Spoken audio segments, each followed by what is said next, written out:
Bonjour et bienvenue dans ce nouveau numéro de Parole d'experts. Les entreprises, petites, moyennes ou grandes, ont des besoins en trésorerie appelés besoins en fonds de roulement qui varient en fonction de l'activité de la société.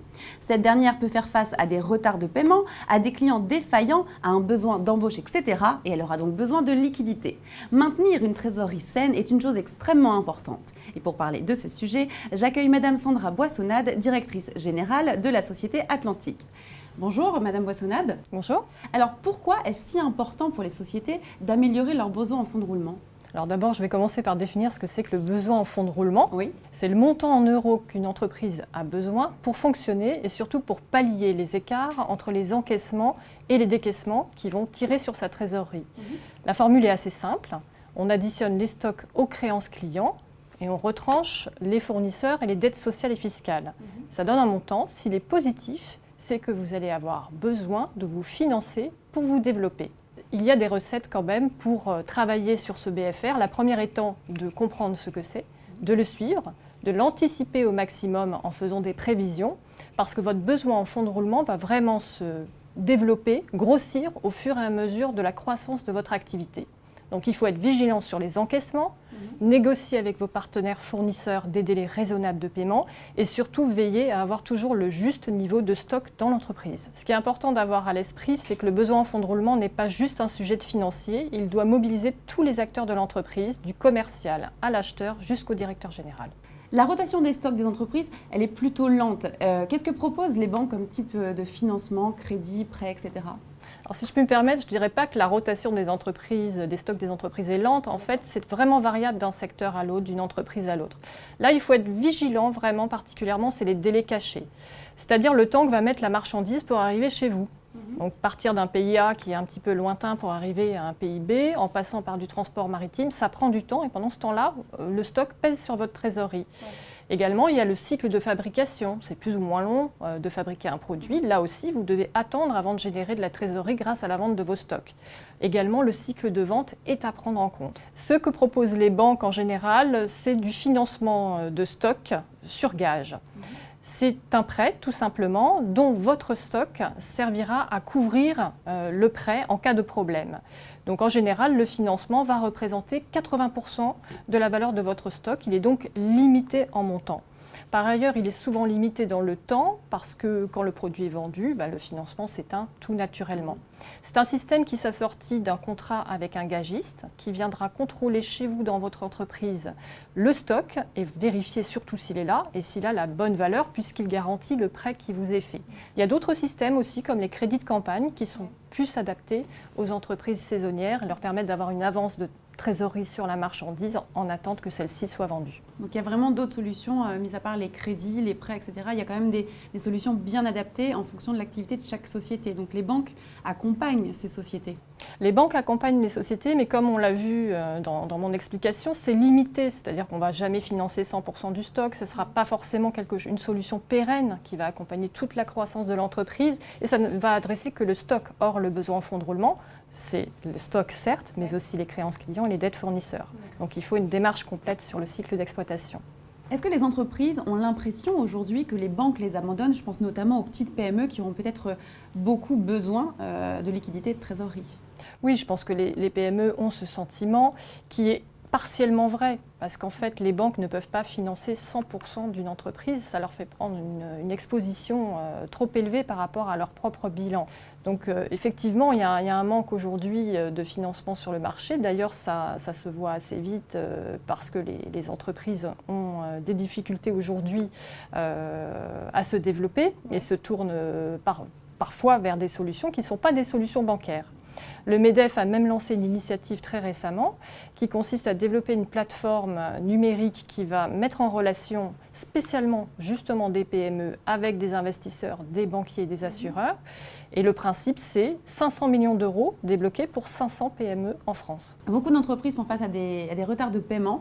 C'est quelque chose de très important, notamment pour les PME qui ont besoin de liquidité tout de suite et souvent très rapidement. Qu'est-ce qu'on peut faire pour pallier à ces problèmes de retard de paiement ?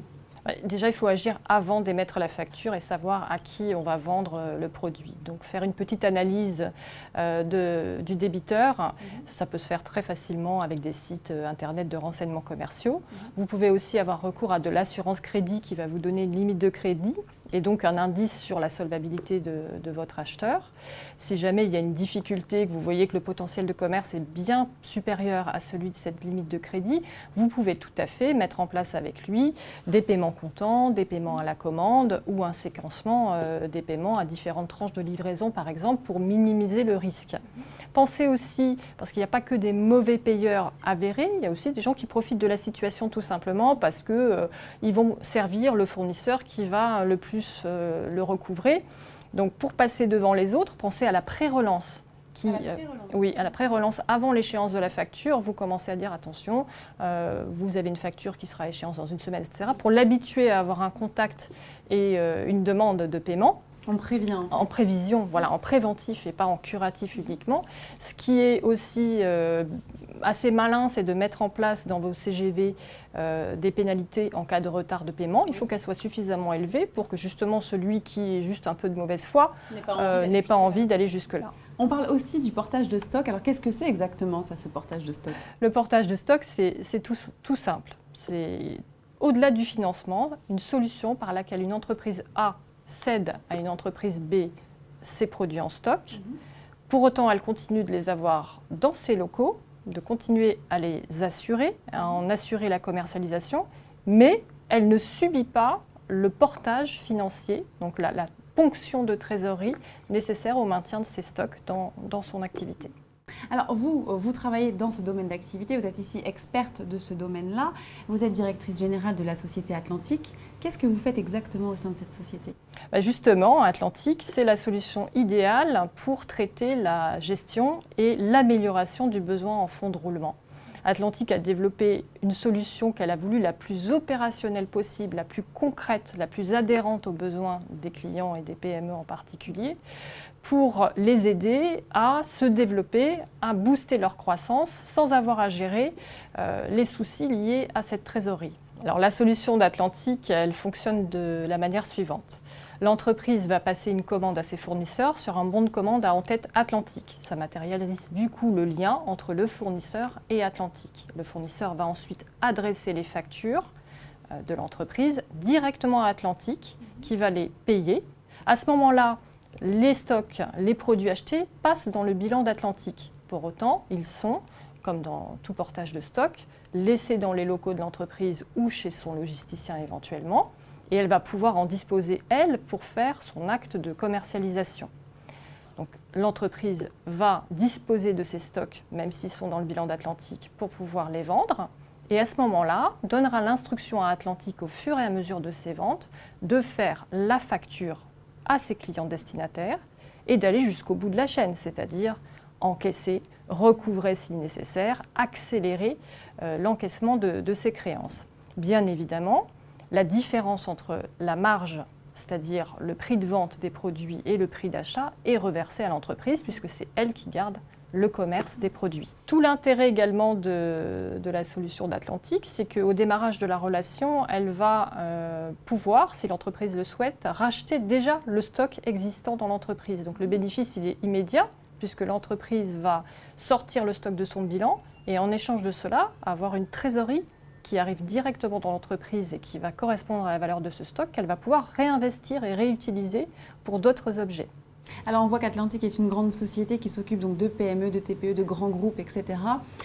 Quels sont vos prochains objectifs à long terme? Les prochains objectifs à long terme, c'est déjà de mettre dans l'esprit de chacun que le portage de stock, ce n'est pas un complexe, c'est un réflexe. C'est un réflexe de saine gestion. Les objectifs d'Atlantique pour le faire, c'est d'aller toujours plus loin dans sa solution pour proposer quelque chose de véritablement très opérationnel et pas très financier. Donc quelque chose qui soit un véhicule qui soit vraiment adapté au quotidien des entreprises et surtout des entrepreneurs, facilement applicable, dans des délais ultra courts, avec les moyens digitaux qui s'offrent à nous aujourd'hui.